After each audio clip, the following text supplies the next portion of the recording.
Hello guys, कैसे हैं आप लोग। आप इंडिया के किसी भी ऑफिस एरिया में चले जाओ, फिर चाहे वो साइबर सिटी हो, कनॉट प्लेस हो या फिर नरीमन पॉइंट हो, वहां पर आपको मैक्सिमम फेमस कंपनीज के ऑफिसेस मिलेंगे। एंड बिलीव इट और नॉट, उनमें से 99% ऑफिसेस रेंट या फिर लीज पर होते हैं।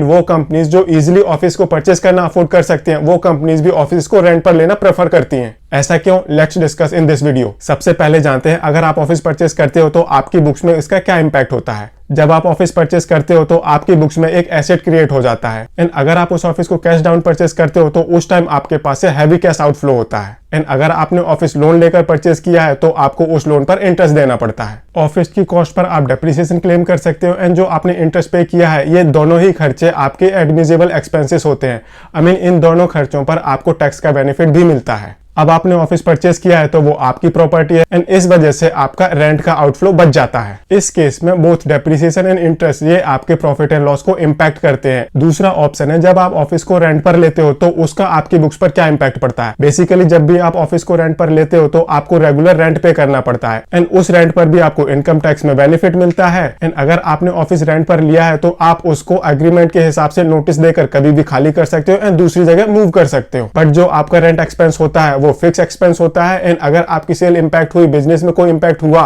तो उस टाइम ये एक्सपेंस आपको पिंच करने लग जाता है। अगर हम इन दोनों ऑप्शन को एक साथ कंपेयर करें तो अगर आपने ऑफिस परचेस किया है तो इनिशियली आपके पास से ज्यादा कैश आउटफ्लो होता है, आपकी बुक्स में एक एसेट क्रिएट होता है। इस केस में बोथ डेप्रिसिएशन एंड इंटरेस्ट दोनों आपके प्रॉफिट एंड लॉस अकाउंट में जाते हैं, जो काफी बड़ा अमाउंट होता है, एंड उसकी वजह से प्रॉफिट भी इंपैक्ट होता है। ऑन दी अदर हैंड, अगर आपने ऑफिस रेंट पर लिया है तो इस वजह से आपकी बुक्स में कोई एसेट क्रिएट नहीं होता, आपकी रेंट की पीरियोडिक पेमेंट लायबिलिटी होती है, एंड ये लायबिलिटी फ्यूचर में कंटिन्यूसली इंक्रीज होती रहती है। अगर हम अमाउंट वाइज कंपेयर करें, अगर आप ऑफिस परचेस करते हो तो आपके डेप्रिसिएशन का एक्सपेंस प्लस इंटरेस्ट का एक्सपेंस ये रेंट के एक्सपेंस से कहीं ज्यादा होता है। इनफैक्ट कई केस में तो 8 to 10 टाइम्स ज्यादा होता है। सिंपल रेंट एंड परचेस के डिसीजन की वजह से आपका प्रॉफिट एंड लॉस पूरी तरह से हिल सकता है। नॉर्मली देखा गया है, सपोज आपने कोई ऑफिस 1 करोड़ रुपीस का परचेस किया है तो वो ऑफिस आपको ऑन एन एवरेज 1.5 लाख से 4 लाख रुपीस तक के रेंट पर मिल जाता है। इसका मतलब अगर आप 1 करोड़ रुपीस की वैल्यू के ऑफिस को रेंट पर लेते हो तो आपको 1.5 लाख रुपए से लेकर 4 लाख रुपीस तक का रेंट पे करना पड़ता है।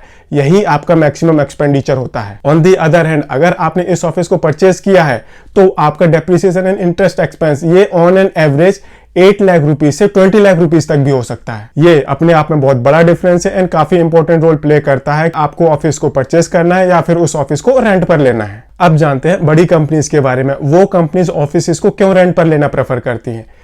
जो भी बड़ी कंपनीज होती है नॉर्मली वो प्रोफेशनली मैनेज्ड कंपनी होती है, मतलब उनके शेयर होल्डर्स एंड उनके बोर्ड ऑफ डायरेक्टर वो अलग अलग होते हैं। Board of director basically company के एम्प्लॉयज होते हैं, कंपनी उनको सैलरी पे करती है, एंड काफी सारे केसेस में बोर्ड ऑफ डायरेक्टर्स की, मैनेजर्स की सैलरी कंपनी की प्रॉफिटेबिलिटी के ऊपर डिपेंड करती है। एंड कंपनी की प्रॉफिटेबिलिटी को इंक्रीज करने के सिर्फ 2 ही वे आउट है, या तो आप अपनी सेल्स इंक्रीज करो या फिर अपनी कॉस्ट को कंट्रोल करो, कॉस्ट को रिड्यूस करो। यहाँ पर हम ऑफिस के रेंट एंड बाय डिसीजन की बात कर रहे हैं तो हम सेल्स की बात नहीं करेंगे, यहाँ पर हम बात करेंगे कॉस्ट रिडक्शन की, and that too specifically on account of buying और रेंटिंग एन ऑफिस। जैसा कि हमने पहले भी देखा है, अगर हम किसी ऑफिस को रेंट पर लेते हैं तो उसमें डेप्रिसिएशन एंड इंटरेस्ट के कॉस्ट के कंपेयर में काफी ज्यादा डिफरेंस होता है। एंड यही रीजन होता है दैट कंपनी के मैनेजर्स या बोर्ड ऑफ डायरेक्टर्स वो कंपनी के ऑफिस को रेंट पर लेना ज्यादा प्रेफर करते हैं as compare to buying it. In fact काफी सारे केसेस में तो ये भी देखा गया है दैट जो कंपनी का एग्जिस्टिंग ऑफिस होता है कंपनी उसे भी सेल कर देती है एंड उस ऑफिस को वापस रेंट पर ले लेती है। इस पर्टिकुलर एक्शन की वजह से कंपनी के पास काफी सारा कैश आ जाता है, कंपनी को एक एक्सेप्शनल प्रॉफिट होता है, जिसकी वजह से कंपनी का प्रॉफिट एंड लॉस काफी रोजी पिक्चर प्रेजेंट करता है। एंड अगर कंपनी के पास एक्स्ट्रा कैश आ गया है तो कंपनी के पास ऑप्शन है, या तो वो उस कैश को अपने बिजनेस में यूज करे या फिर शेयर होल्डर्स को डिस्ट्रीब्यूट कर दे in the form of dividend. And normally देखा गया है दैट अगर कोई कंपनी डिविडेंड देती है या फिर कंटिन्यूस डिविडेंड देती आ रही है तो उसकी वजह से उस कंपनी की मार्केट में एक पॉजिटिव इमेज बनी रहती है। एंड ऑफिस को रेंट पर लेने की वजह से कंपनी के एसेट्स कम होते हैं, इस वजह से कंपनी की return on equity, return on capital employed भी इंक्रीज होती है। इनफैक्ट जो बड़ी कंपनीज होती हैं, जो लिस्टेड कंपनीज होती हैं, उनके ऊपर प्रेशर होता है कंटिन्यूस प्रॉफिटेबिलिटी को रिपोर्ट करना। इसी वजह से कंपनीज ऑफिसेस को बाय करने की बजाय उनको रेंट पर लेना ज्यादा प्रेफर करती हैं, बिकॉज इस पर्टिकुलर एक्शन की वजह से भी कंपनी की प्रॉफिटेबिलिटी इंक्रीज होती है। एंड अगर आप पास्ट के बड़े कॉर्पोरेट फ्रॉड्स देखते हो तो वहां पर फ्रॉड हुआ है प्रॉफिट को ज्यादा दिखाकर। हार्डली ऐसा कोई फ्रॉड होगा जहां पर कंपनी ने कम प्रॉफिट दिखाकर फ्रॉड किया हो। अब बात करते हैं छोटी कंपनी कंपनीज के बारे में, नॉर्मली यहाँ पर share holders and directors common होते हैं, अगर कॉमन नहीं होते तो वो काफी क्लोज होते हैं। And just because of their size, छोटी कंपनीज के पास हमेशा कैश की प्रॉब्लम होती है अपने बिजनेस को चलाने के लिए या फिर अपने बिजनेस को एक्सपेंड करने के लिए। एंड ऐसे टाइम में अगर एक कंपनी ऑफिस को परचेज करे तो उस डिसीजन को हम कभी भी एक अच्छा फाइनेंशियल डिसीजन नहीं मानते, बिकॉज इस स्टेज पर कंपनी को जरूरत होती है अपने ऑपरेशन को स्मूथली रन करने के लिए, जिसके लिए कंपनी को कैश चाहिए होता है। हाँ, अगर कंपनी के पास सफिशिएंट कैश है एंड उस कैश को कंपनी ठीक से यूटिलाइज नहीं कर पा रही